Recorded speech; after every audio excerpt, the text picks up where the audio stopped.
Good day, America. From Houston, Texas, I'm Colonel Roy Morales, exposing the truth from City Hall to the state capitol to the White House. I want to remind viewers that on April 21st, 2012, Harris County Republicans and Democrats will be conducting their senatorial conventions. Republicans will be meeting at Grace Community Church on the Gulf Freeway, and Democrats will be meeting within their own senatorial districts. Today, our guest is the Honorable Larry Youngblood, who's running for United States Congress, District 8. I know Larry and his lovely wife, Marie, very well, and I can't wait to share with you his views on saving our country. We're going to take a short break. I'm Roy Morales. Don't touch that remote.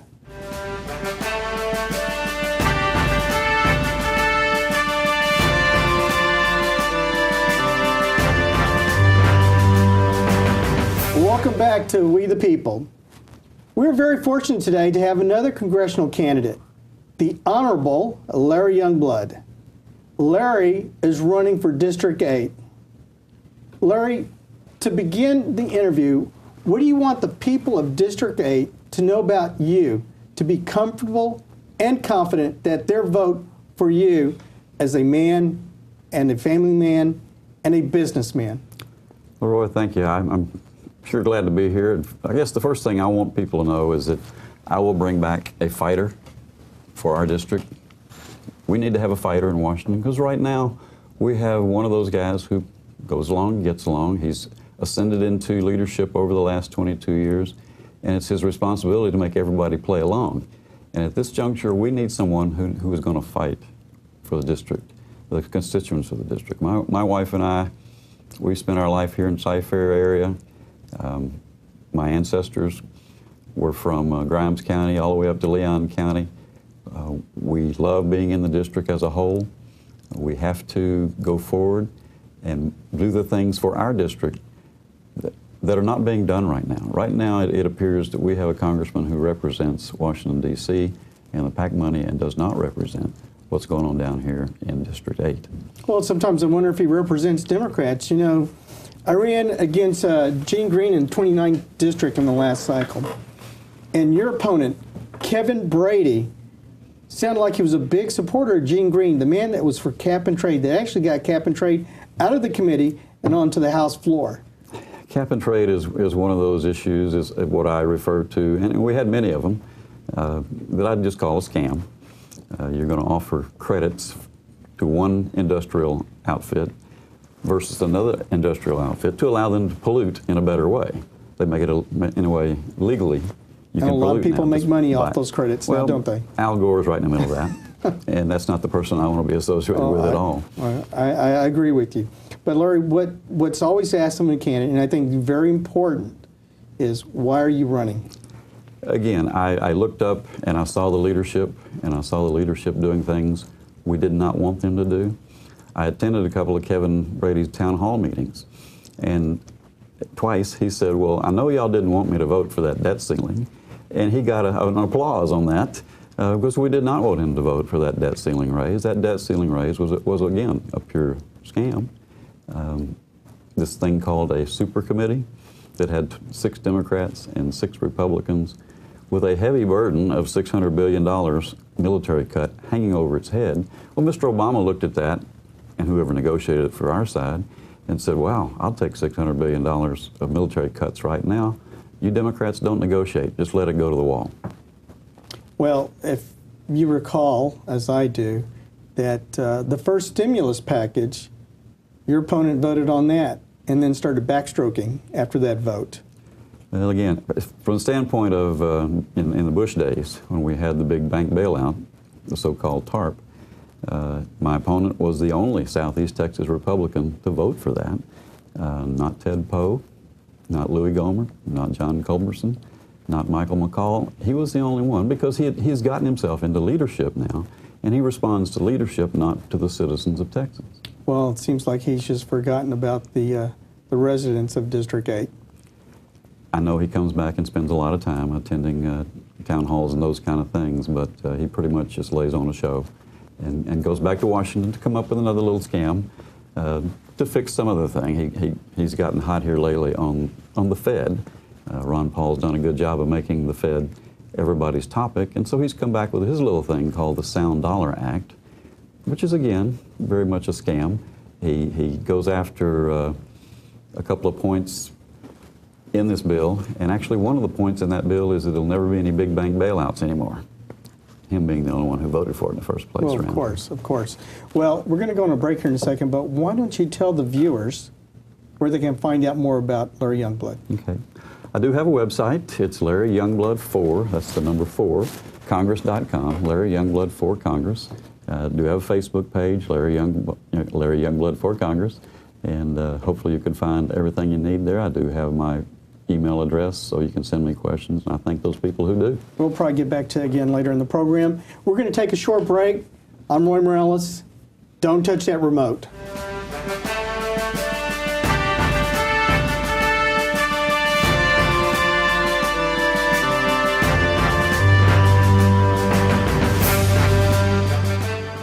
Welcome back to We the People. Today I have the Honorable Larry Youngblood running for United States Congress, District 8. Larry, what do you see as the first issue that you, as a new congressman, will focus on for your efforts? Well, the first thing we have to do is we have to change leadership. The leadership is not doing the things we want to do. But the first issue is to get rid of Obamacare. Obamacare has so many things bad in it. First of all, it's going to run up the cost of government. Secondly, it's an illegal, unconstitutional intrusion into our everyday liberty and freedom, whether it's contraceptives or whether it's a mandate that you have to buy it. This is not the kind of thing we want from our supposed limited government in Washington, D.C. I do not like some of the other issues where my opponent and even some of the other Republicans say we want to repeal Obamacare and we want to replace it. No, I do not want to replace it. I want it to go back to the private industry where it belongs, keep the government out of it, get rid of some of those bureaucrats to cut down some of the expenses in Washington so people will be able to afford their own health care. Well, if you let private industry handle it, it'll be competitive. And one of the things that may be a good point within the Obamacare, if anything, but being allowed to keep your child on your insurance policy up for until 26, I believe it is. Some cases it may not. They stay in the house at that point, but it's a good option to have. But if it stays competitive, that's where it needs to be. And give us the option as consumers to pick the best policy for us. Again, I have no problem with that if it stays in the private industry. If that becomes the trend, then that's fine. I mean, I left home at 18, went to Leon County and went to work. My parents didn't have me on their insurance policy at that point. I was working. I went to school, had insurance there. So I'm in a little different mindset. However, I did, one of my cousins, or one of my wife's cousins, did say, well, thank goodness I can now keep my daughter who's going to graduate school on our insurance policy. So I see both sides of it, but I don't want the government telling you to do that. Right. Well, any industry to do that. If you allow industry to do it and stay competitive, someone's always going to build a better mousetrap, and so you got to stay ahead of the game, and that's what competition's all about. That's what capitalism's all about. Let's talk about who's supporting Larry Youngblood for this race. Well, of course, I'm thrilled to have lots of Harris County Republicans. I've got Valerie Swanson, SREC, in District 7. That's Dan Patrick's district, is supporting me. I have Dr. Bilsing up in Leon County. I have the bank owner, Norman G. State Bank, up in Leon County. So I have a wide variety of folks that have known me for a lot of years, all over these 8 counties. The counties go from, again, it goes from about Cypress all the way up to Montgomery County, San Jacinto County, Grimes, Madison, Trinity, Walker, Houston, and Leon County. So well, I was about to ask you about where's your district, but you gave a good description of it there. So basically it's I-45 from Spring to Centerville, plus or minus 45 miles east or west. Well, and I think for those individuals that live outside of Harris County, they need to know that Larry Youngblood has been a very conservative on the Cy-Fair School Board. I've watched you, and you kept them straight there. And sometimes I made some rather bad decisions, and you were the lone wolf there. But it's never fun to be in a situation of a 6-1, 5-2, and a few times 4-3 after the second election, my second year on the term on the board. So I found myself obviously being the person who had to question all the spending issues that we were doing. I mean, that was why I was asked to run for the board anyway, because we at Cy-Fair were spending a whole lot of money in a whole lot of ways, didn't make a whole lot of sense to a lot of people, and we weren't communicating at all to the citizens what those spending events were for.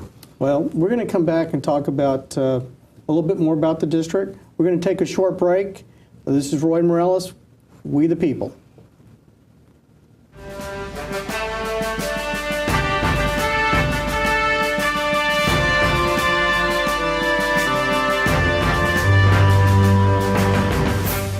Welcome back to We the People. I'm Roy Morales. I'm here today with the Honorable Larry Youngblood talking about Congressional District 8. Larry, you've been a long-time resident of Northwest Harris County, just south of Tomball. How'd you wind up in this race? Well, I retired.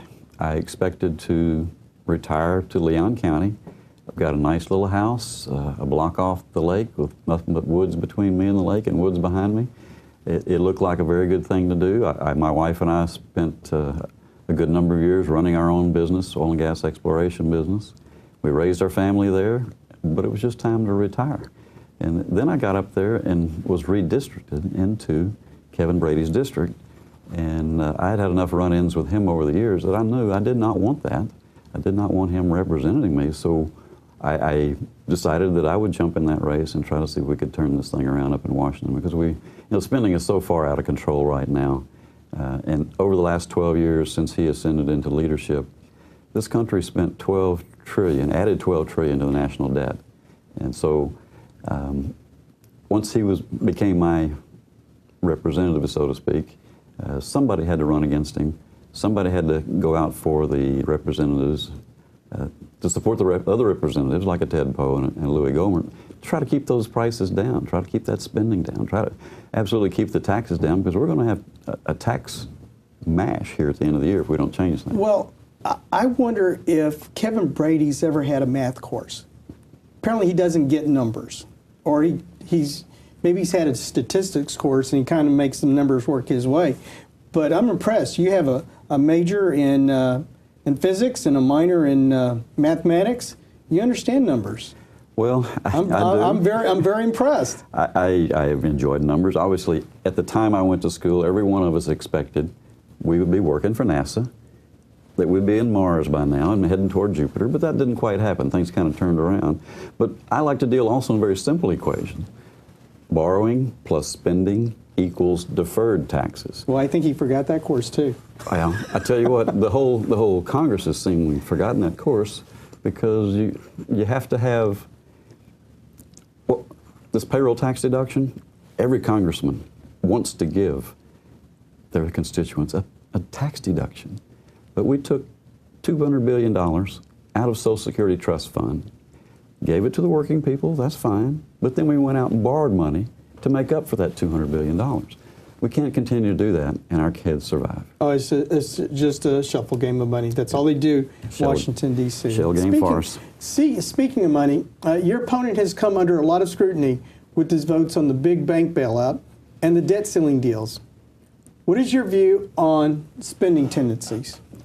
Well, we've seen something happen to everyone who goes to Washington. It must be in the water. They all seem to get up there. And again, they have that mindset of, I want to do this, I want to spend this money, so they'll reelect me. We have to change that mindset. We want them to understand when they get there that if I spend this money, they're going to throw me out on my rear end. And that's the kind of change, that's the mindset we have to have in a congressman for now to go to Washington. We can't spend money. We don't have the money anymore. If we keep spending like this, our grandkids will not have the life we had. Well, it goes back to, and we're going to talk about this later, is the Federal Reserve. The burden that has placed on this country since 1913. We had two presidents that got rid of the central bank, Thomas Jefferson being the first, and Andrew Jackson the second. And it's back. And that's where a lot of our problems exist today. But I want to talk a little bit more about your opponent. I was reading today's newspaper where it talked about contributions from Mr. R. Allen Stanford had given to elected officials.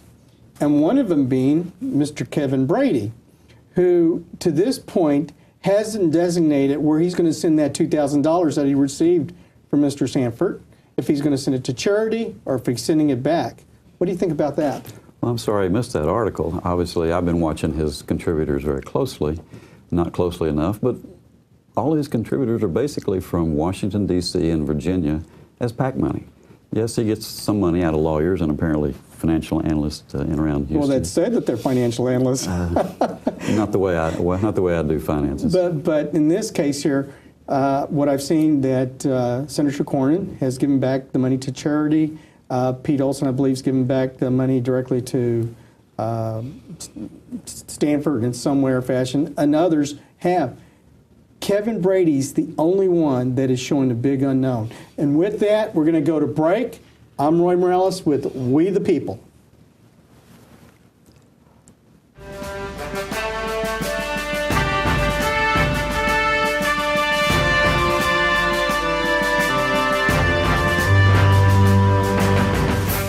Welcome back to We the People. Larry, we've been talking a little bit about the budget. We've talked a little bit about the banking situation we're in. When you're elected and when it comes to a vote to raise the debt ceiling, are you going to vote yes or no? That's all I want to know.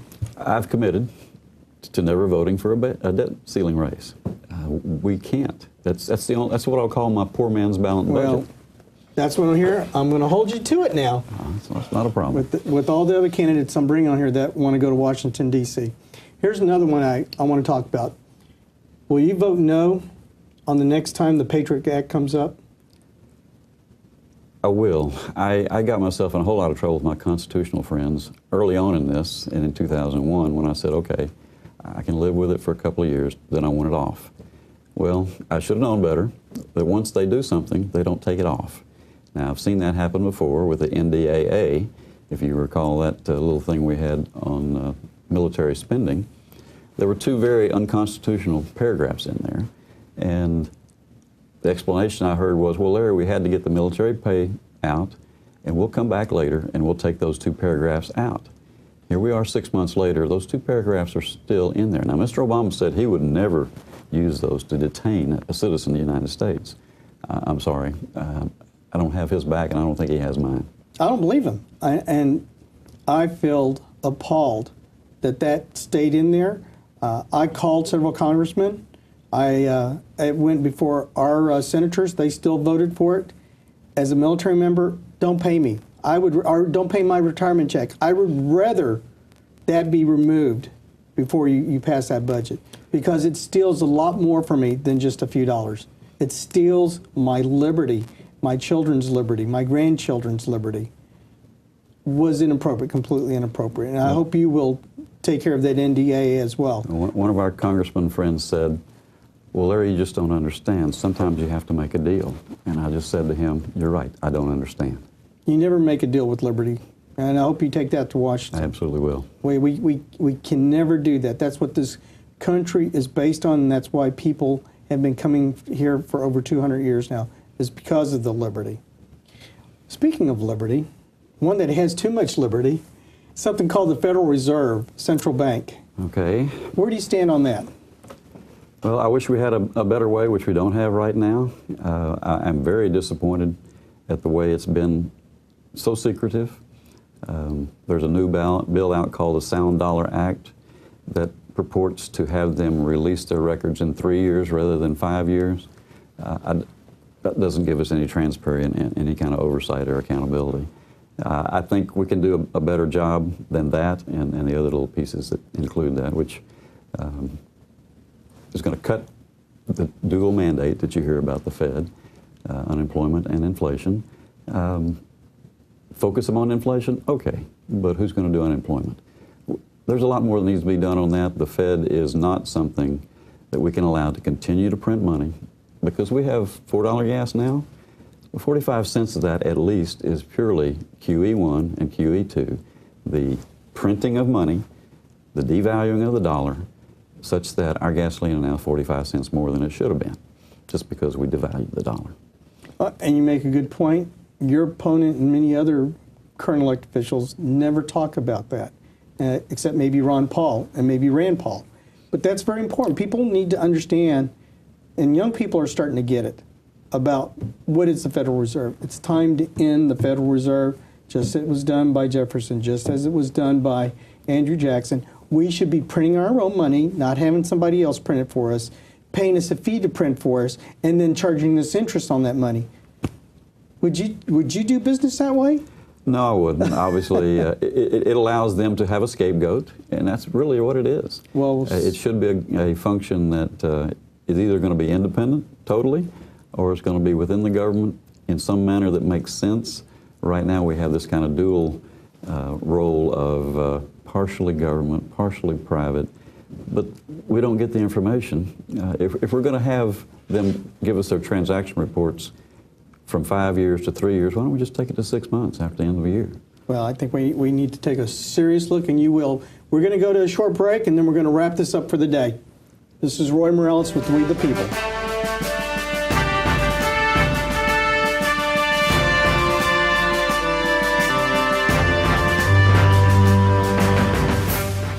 Welcome back to We the People, and I'm Roy Morales. Larry, thank you for being on our show today. How would you sum up your beliefs, the principles by which you will operate as a congressman from District 8? Well, first of all, we have to spend less. If we spend less, we will create more jobs. We have to tax less. And actually, as we do that taxing less, whatever you want to get down to a much lower tax rate, less deductions possibly, we do have to secure the border. The border also costs us a lot of jobs. Now, our president talks about jobs, but he does nothing about jobs. We also need to enforce the law. We cannot have black-shirted people standing in front of a voting booth and not enforce the law. We cannot have people running across our borders and not enforcing the law. We have to provide a quality education to make sure those kids can get those jobs in the future. And ultimately, we have to get back to God's words embedded in the Constitution and keep observing the Constitution to the best of our ability to keep this country on a moral and straight track. I thank you so much. My website, again, LarryYoungblood4Congress.com. You are so seasoned. You brought it in without me having to ask you. Well, that's okay. I don't do it enough. This is why he needs to go to Washington. He knows what he's doing. Don't forget, early voting starts May 14th and ends on May 25th. Election day is May 29th. I'm Roy Morales from Houston, protecting and defending our Constitution and liberties. God bless Texas, and God bless America.